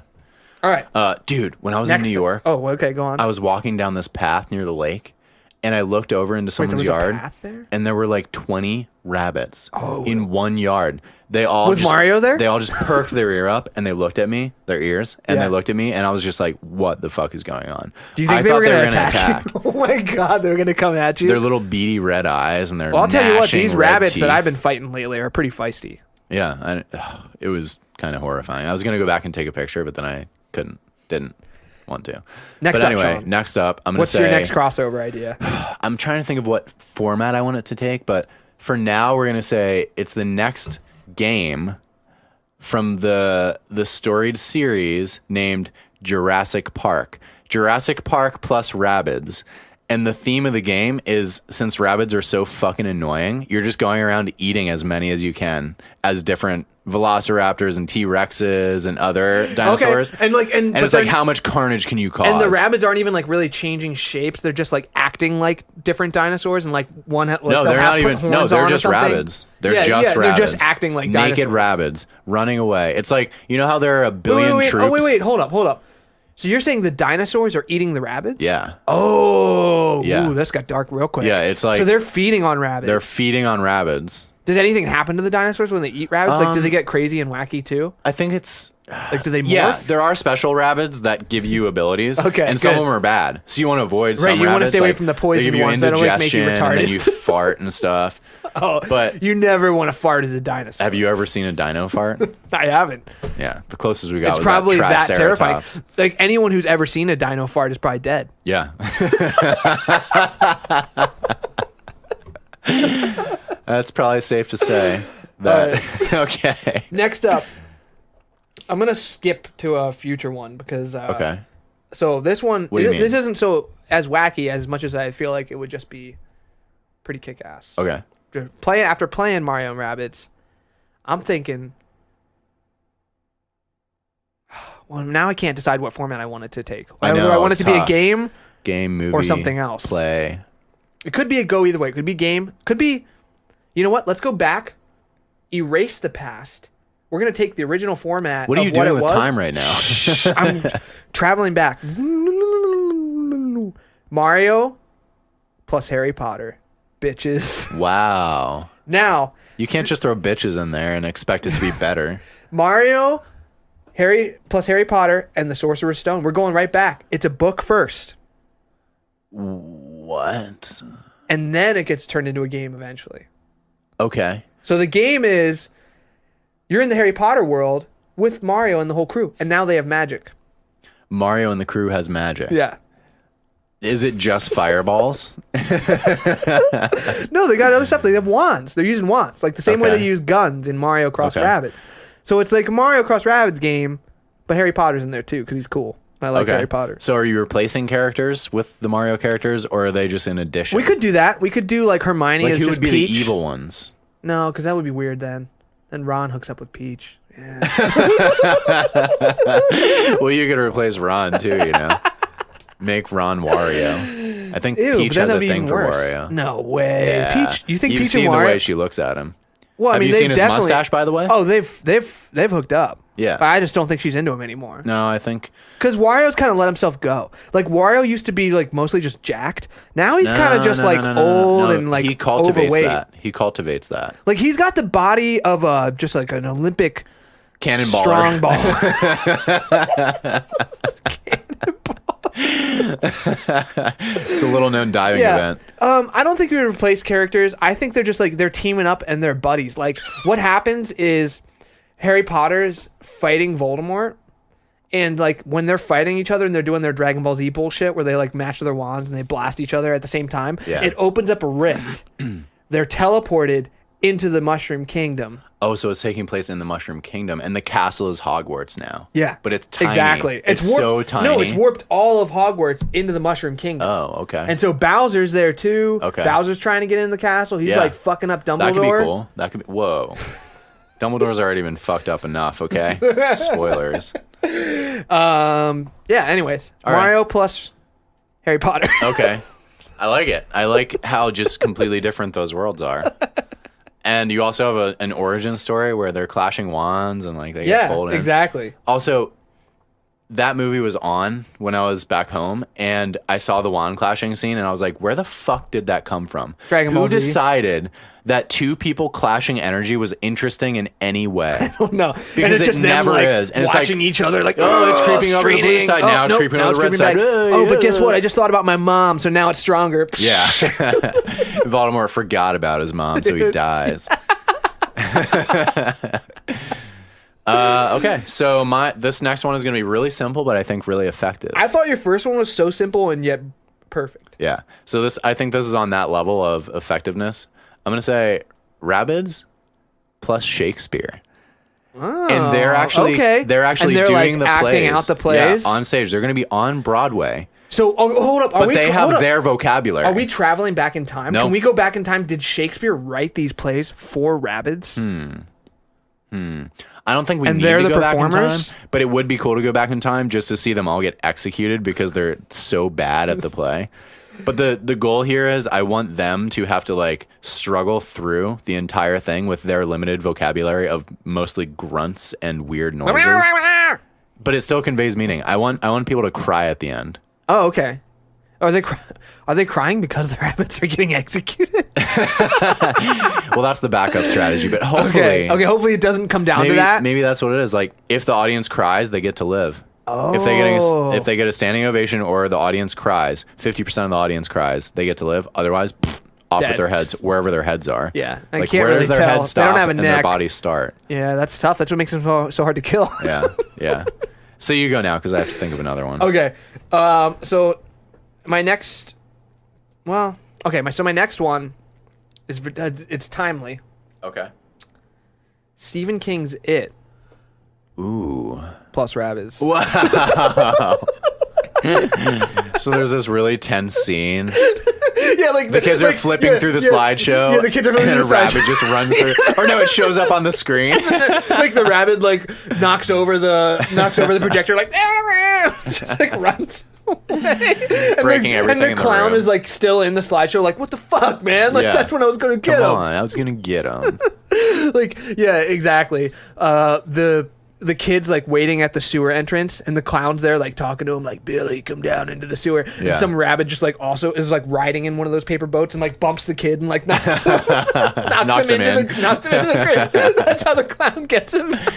Did you ever read it? Yeah, I did. Okay, I never read it. Is it good? It's good. I'm sure it's good. All his stuff is good. Not all of his stuff, but well, it's all good. But some of it's amazing. It's Stephen King's. It is just. It's. I don't know. It's really powerful. Like I don't know how to describe it. Like I read it when I was pretty young. Yeah. And it's just very unnerving. Like the stuff that happens and the characters, and I love that it follows characters like from childhood to like an adult period. Oh, that's and cool. then, I didn't know that. Yeah, in the original It movie, it's 2 parts. Okay. So there's like intermission they do and the then kid. Yeah, because all those Stephen King movies back in the day on TV, they would be released over like different days, pretty much. So in that one, it's the first part is just the kids, and the second part is them as adults. And because the book is huge and it follows them, they deal with this thing as kids. Something happens and it breaks, and now they're adults and they have to deal with something again. That's and cool. It's really cool. And just the side real quick, and all the trailers, they've only showed kids. So I think they're doing the same thing. I think they're totally setting this up to do a sequel as adults later. Oh, a sequel. Okay. Yeah, okay. I think they're not calling it like they're not saying that it's going to be split, but it's totally going to be split. Makes sense. Okay, so should this be our last one? Yeah, because I have one more. Okay. And it's a good one. It's a good grand finale. I think I'm gonna go Rabbids plus sharks, just the animal. Okay. Like now every shark in the ocean is a rabbid. Instead of a shark, I'm in. Yeah, Sign me up because sharks are fucking terrifying. So what you're experiencing would a rabbit here be is worse? like there's a dun and the fin. You see the but fin in the it's real, coming towards you. But Sean, but in the real world that doesn't happen already. Are you adding that in? Because the rabbits are doing it. He's like they're saying making that as the he's going, and you're freaking out. And you see this fin coming towards you, and then it leaps out of the water, and it's like, and it's some stupid rabbit, and it can't even bite you. It tries to bite you, but its lips just like caress Suck your around you. arm. Yeah. So, yeah, I think that's good. Moving on. Yeah, I think it's real good. Yeah, it's a good one you had there, Sean. Okay, my last one. I think it's better than that. We'll see what you think. Nope. America cross Rabbids. Oh, wow. So just take today, America politically. Okay. Just put Rabbids in there. Add rabbits and see if it improves the. just take what's there. Just replace it with Rabbids. Okay. I think just. They're gonna launch that nuke like instantly. Oh, you think so? They just find the nuke button. Yeah. And it's currently pointed at like Wyoming or something. It just seems like the things I'm reading on an everyday basis might as well be written by rabbits. Written by rabbits. Yeah. You think they're like good writers now? I don't know. I just think, rabbits. Okay, I like it. I like taking the whole country and just not the country, just the government. Power. Like, yeah, just the government. Well, rabbits. They rule us. Yeah. Yeah, that's it. All right. That was pretty fun. Yeah, I had a good time. We'd love to hear what you guys have. Yeah, if you guys have any stupid fucking crossover ideas, have to involve Mario or Rabbids. So that's the theme of the week. Cross them over with something. Yeah. Write into us at gamestuffpodcast@gmail.com or tweet at us at GameStuffPod and let us know what you got. Next up, Sean, I'm hearing something coming down the tracks.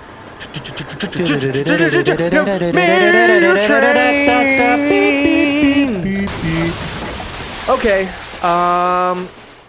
So we did absolutely no research for this question, but we have to read it because Zachary wrote into us, and maybe I'll try to look it up on the way. Yeah, you look it up while I read the question. Yeah, that sounds like a good compromise for what's going to happen here, All right, Sean. so this is Zachary Estrada. He's the guy who wrote in earlier complaining about side quests. No, he said they're great and he loves them, but he loves Sean more. He does not love Sean That's more. exactly what he said. I think he was just like, he was hoping that I would just do solo shows without you. Oh, yeah. But I didn't do it because we're a team. Is that why he said, Sean, hurry up and come back, and didn't even address you? He was like, hey, Sean, and I forget the other guy's name. Side quests are great. I love them. At least the part that Sean is in. Sean, hurry up, come back. Fuck. He was so passionate about it. And then he says, nah, just messing around. Quick question. How do you feel, or what are your opinions on the Nintendo Switch exploit that was found a while back on version 3.0.0 and the potential homebrew. So this is something that's happened to every system. Yeah, well, I mean, not really. Not every system. Handheld systems. The Vita was pretty uncrackable. Really? I thought. I mean, it's nowhere near what they did with the PSP, and that's the PSP it's because was just, of the proprietary memory and. So not every. Okay, I was exaggerating. Not every console. So I actually didn't know anything about this when you wrote in about this, Zachary. So I had to look it up. We hadn't heard of this. So we have an article here. I'm just gonna read through this real quick, just so we can get a little bit of a background as to what's going on, and then discuss it. It's only a matter of time. A group of hackers have found a gap of sorts in the last version of Nintendo Switch's firmware, version 3.0. There was a huge exploit here, which would allow those with the proper know-how full permission to any service or feature in the Switch operating system. Here's a brief rundown from Switch Brew about the nature of the exploit.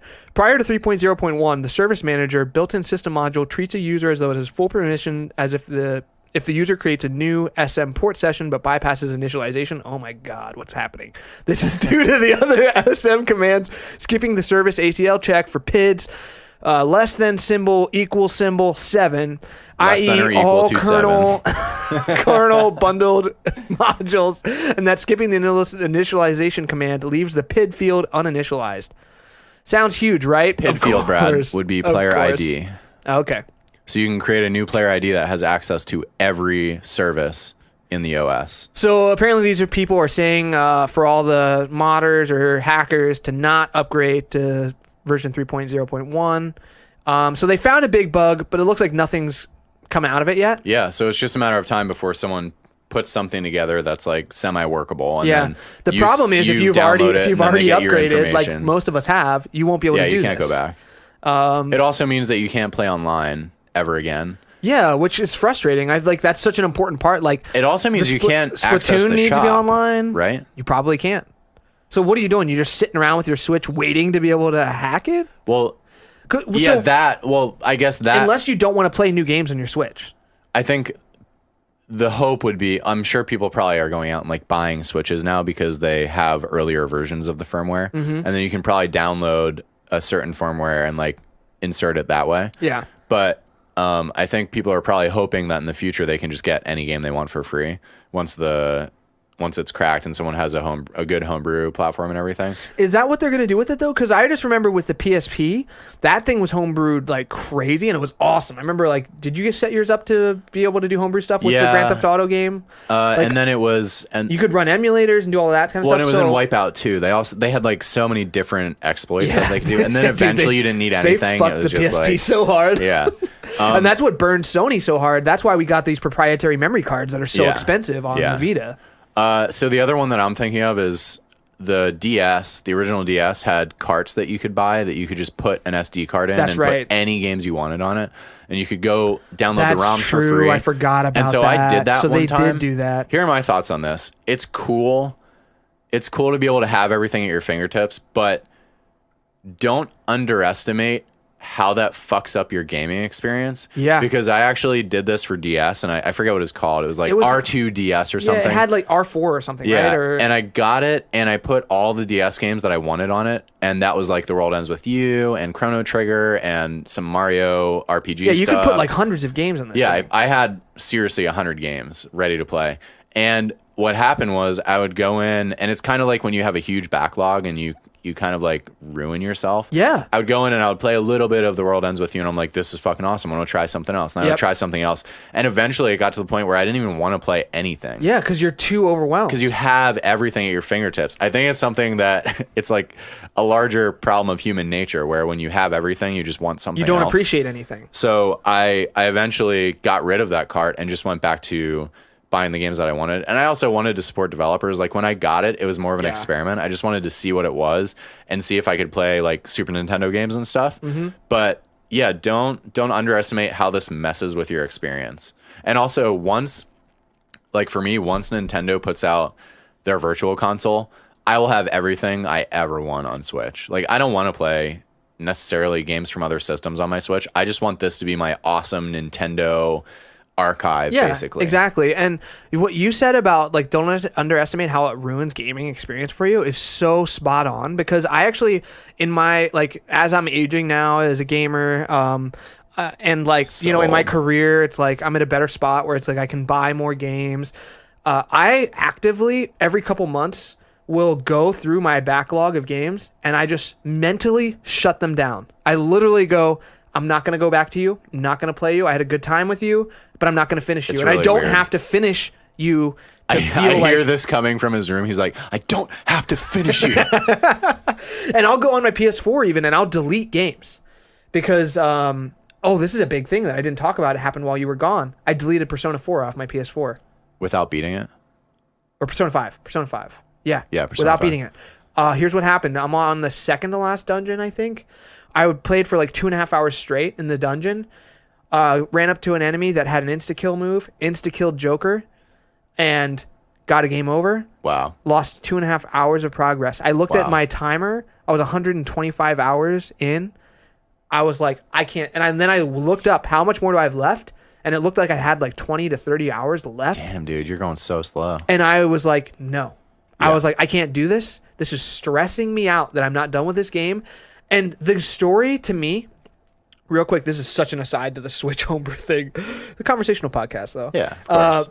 The story to me never escalated in a way where I was satisfied with it. Okay. I liked the characters, but I kept waiting for that moment where things were going to feel really dire. Like I needed to keep playing. So many games have that happen where it's like, oh, something crazy happened and I really want to see what happens next. That never happened with Persona. It always kind of just stayed at this low level of like, it's more about just happening. Inhabiting that world. Yeah.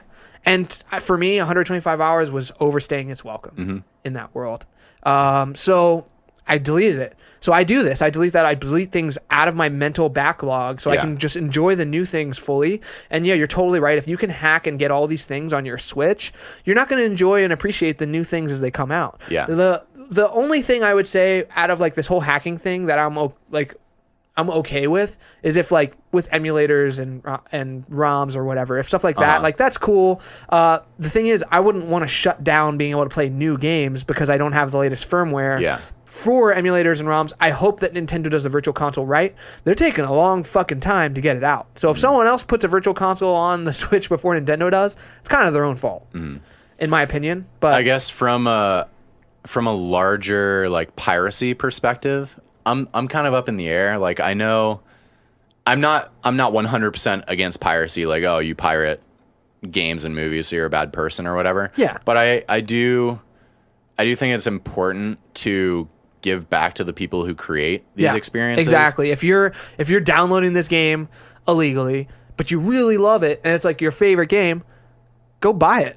Go buy that. Or buy the next one or whatever. Like, I guess I don't know if there's anyone who just pirates things for their whole life. I feel like it's a phase. I feel like people go through that. I went and then through they it get with out of music it, when I was a teenager for sure. Yeah. But now when I pay for Spotify for all of us actually. Yeah. In the apartment, and I love that, and I feel like that's a good supporter because I listen to music a lot on there, and I know artists don't get a ton of money from it, but they do get money from every time I listen. Versus if I bought the MP3, they only get that money once. So they're going to be getting money for my entire life of me listening to them. And then I also, if I really like an album, I buy the vinyl. And then I add it to my vinyl collection, and it's kind of like a music, because to me vinyl is an experience. When I want to listen to an album, I'll sit down and I'll put the whole album on and I'll just sit here and listen to it. Yeah. I think it's really good to support something if you really like it. If you get it in a way where it's not necessarily giving back to whoever made it, hopefully eventually you do give back. Yeah, and there's something like the excitement is killed, when you're playing on this system and it's not really the experience that was meant for the system. You're going into some weird ass menu that some random person created in their emulator, and you're dragging a file onto an SD card and all that shit. It just doesn't feel the same. You kind of lose some of the luster. You value games less, I think, if you don't pay for them. Like, it's kind of like when I was a kid, like when you got that one game a month or whatever, however long it was, even if it was the shittiest game, you played the shit out of that game. You loved that game because you kind of had to. Yeah. And those are actually kind of cool experiences because you learn to appreciate things even if they're not necessarily perfect. With any game, it's like buying it is like a rewarding thing. It's like, cool, I bought this. This is mine. Now I get to play it and experience it. I'm really excited about that. Yeah. And you break that if it's for free. Now, on the flip side of this, Nintendo has to do a better job of buttoning up and making sure that they don't have these sorts of... This is a wild exploit. Like, to be able to have access to the inner workings of their OS and every service that they created. So you can access like the Friends service or that's dangerous. Yeah, or like the downloader or all this other stuff. Like they need to do better. Yeah. And they should probably, I mean, they're kind of behind the times with this stuff, but like they should probably have a bug bounty program and everything that other tech companies have these days to catch this stuff before it goes out. Yeah, it's a good idea. So anyways, thanks for writing in, Zachary. Really appreciate it. It's a good question. And it's cool because you brought up something that I hadn't even heard of somehow. Yeah, I'm on the Nintendo Switch subreddit like every day, multiple times a day, and I did not see anything about this anywhere. I wonder if the mods did something about that. I bet they did. I bet the mods because they're really Dude, really the Nintendo on top Switch of subreddit shit. mods are fucking annoying. I'm sorry. That's one way to say it. Yeah, it's like they're doing a good job, I guess, but like when I tried to tweet an announcement about Disgaea 5 demo not the save not transferring over to the main game, which I thought was a big deal because they were telling you that it did. Yeah. And I spent 2 hours playing the demo, and then it turns out it didn't, and they tweeted it, and I put a tweet I posted a tweet on the subreddit, and they said that was not a direct source, so it got deleted. And I think that it was only because it was mainly negative news. Yeah. So if there's negative stuff, they attack it really quickly. Weird.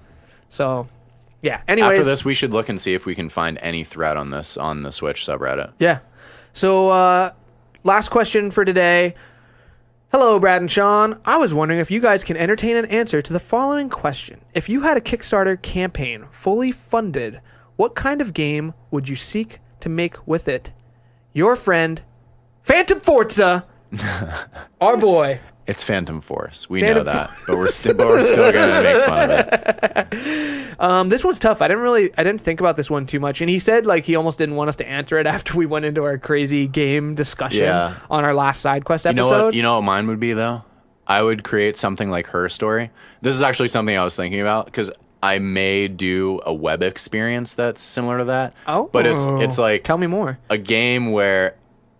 Okay, so now I guess I'll just like a Lost Phone or whatever. I'll just like that vein. I don't even know how gamey it would be, but like I've had this urge to create something online that people can access, and they're kind of like following along as some fake news story is unraveling.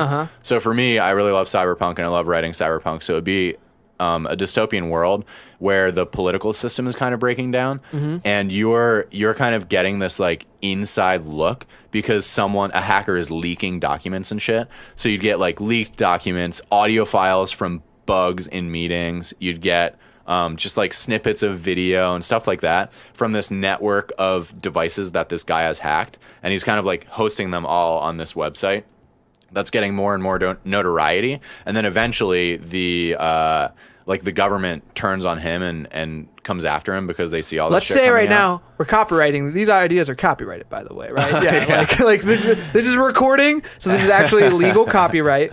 Not that it matters, but I would want to do something like that that's more like a mixed media experience and very like a narrative focused experience. Yeah. So Her Story is a really cool way to put that all together. Did you play any of that? Nice interface. No, but I've seen some of it. Yeah, I played it for a while on my laptop. I really liked it. Yeah. I think that's something where Kickstarter can find your audience a little bit. Like there's a niche audience for that type of game, so I feel like it's easier to market and it's easier to say to people like, if you liked this, you will like this. And it's easier to find them on, the various social media platforms and whatever. But I would want to make something that kind of creates an IP like that you could do other things with. So then you could go on and turn that into a mini series on YouTube or create a TV show potentially or create other games that are in that universe. That's really interesting to me. And I'd also love to work with an artist on like just a different cyberpunk aesthetic because they're all the same. Yeah. And they can be varying levels of beautiful. Like there's that new cyberpunk game coming out. I forget what it's called, but it's pixel art. But that looks really like cool. 3D backgrounds and stuff that are pixelated, and the lighting model is really cool. So that looks cool because it's just snazzy. But I want to make something that looks different than what we expect out of cyberpunk. So that's there is a pretty it seems like an already defined aesthetic for cyberpunk. It all looks like Blade Runner. Yeah, which is cool. Yeah. And now there's a new Blade Runner. It fucking looks like Blade Runner. Which looks amazing. Yeah.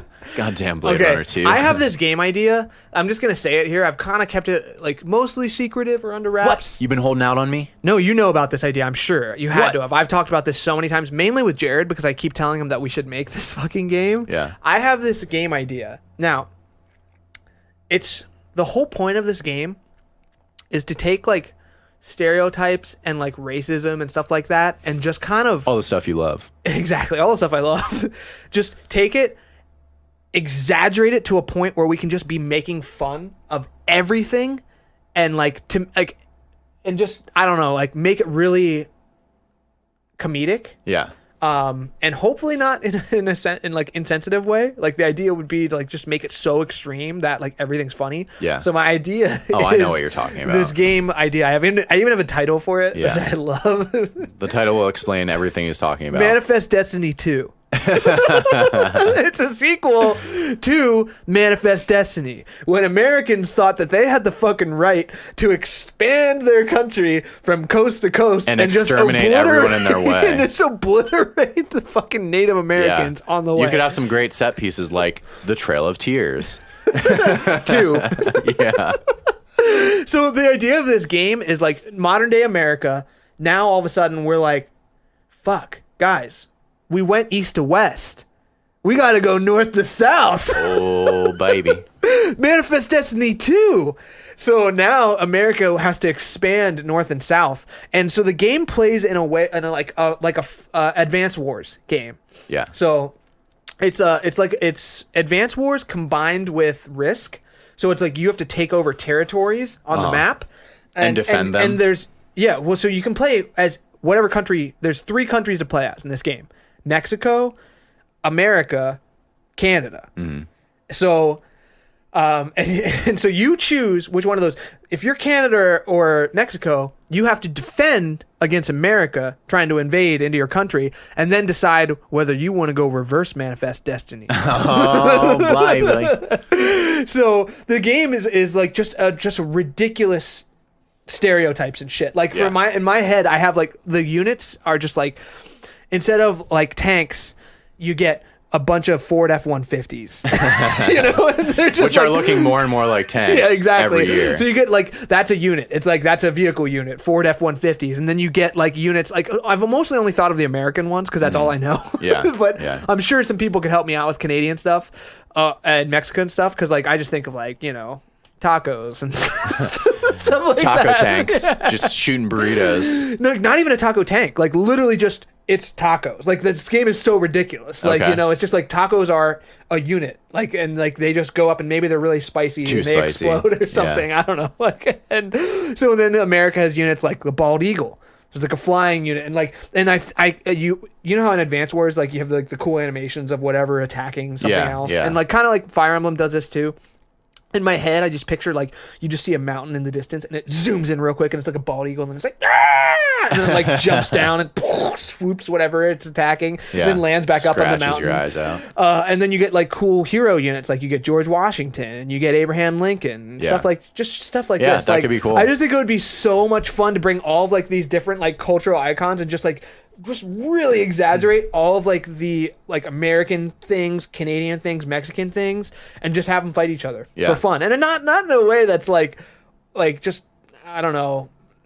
I said it before, like insensitive, but like just in a way that I think is just playing off of like how South Park would do it. It's so insensitive that you can't take it seriously. Yeah, exactly. Like I just think of like South Park style humor. Yeah. Like this is just how insane it is. Civilization has a little bit of that too. And my thought is like Canada doesn't like how in Undertale how you cannot attack anyone. Yeah. That's what all the Canadian units do.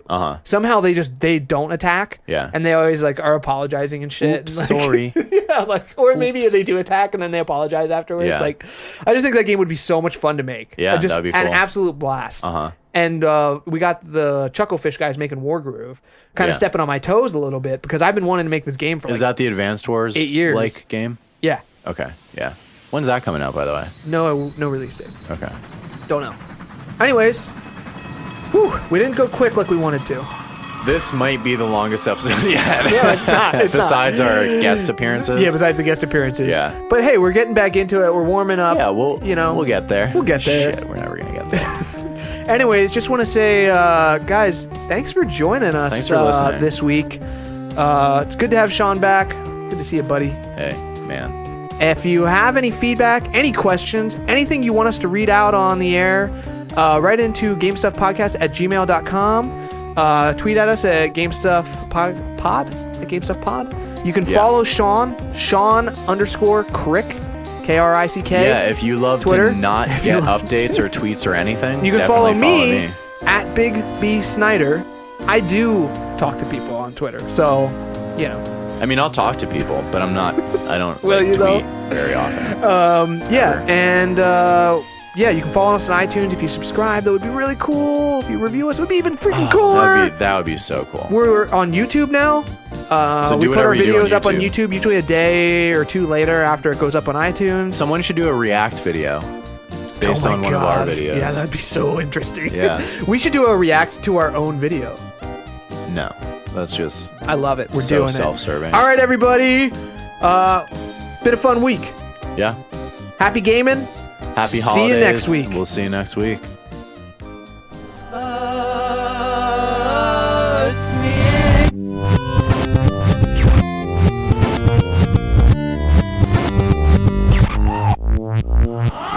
I gotta stop eating this pretzel first. Yeah, you do have to finish your fucking pretzels.